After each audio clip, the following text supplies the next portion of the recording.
Hey, my name's Brian Kirsch. Welcome back, and today I want to talk to you about DNS.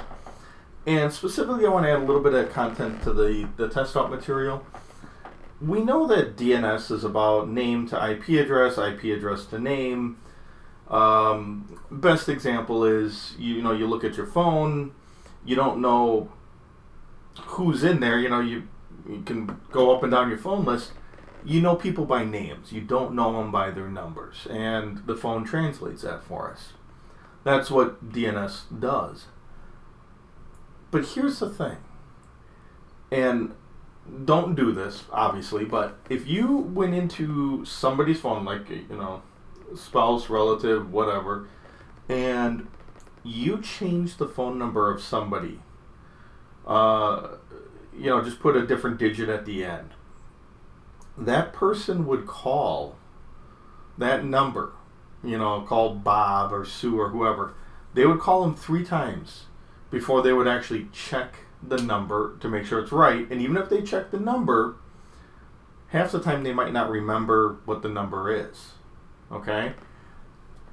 I bring that up as an example because that's how, when somebody hacks DNS, a lot of times that's what they're doing.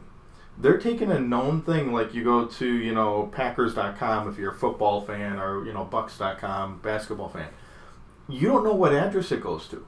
You simply know the name.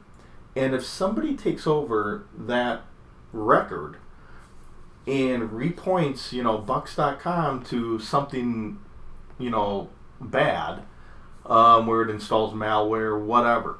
If somebody does that, you can suddenly redirect a pile of people because nobody knows the right address. Everybody knows the name.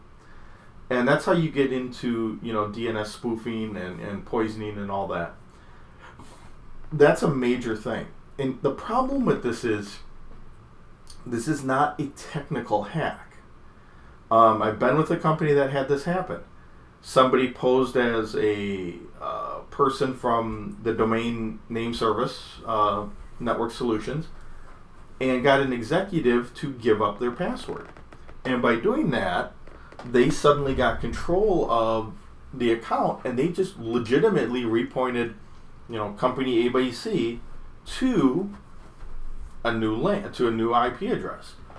That's how these type of hacks work, and it's something that can occur. I'm not saying it occurs a lot, but the problem is it's really easy to have happen. And you have to protect these records. DNS, there is a lot of technical side of it and how it looks up, and they talk about that all in the test out material.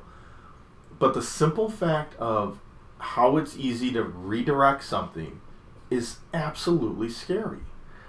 And it's one of those things that we don't always think about it. It's not on the forefront and all that, but it is something that happens, and it can throw you way off. It can, because the problem is we're so used to the names, we don't know the IP addresses. I couldn't tell you the IP address to matc.edu. I have no clue, but I know the website name, and I'm not going to go write down the numbers because I'm too lazy. That's like saying I'm going to write down all the phone numbers in my phone. I'm not going to do that. But I probably should. So just a little bit of additional content and how sometimes these hacks happen, and how you can redirect DNS and what that really means. And a lot companies that do this, like a bank page is a popular one. All they need is a front-looking page that looks the same, where you enter in your credentials. You enter in your username, password. They can give you an error page after that, and they've captured your login ID. And that's the goal. Because then they go to the legitimate site, enter it in, and empty out your bank account. So something to keep in mind. But that's a little bit on the DNS side of things. So just wanted to add in that content. Have a good day.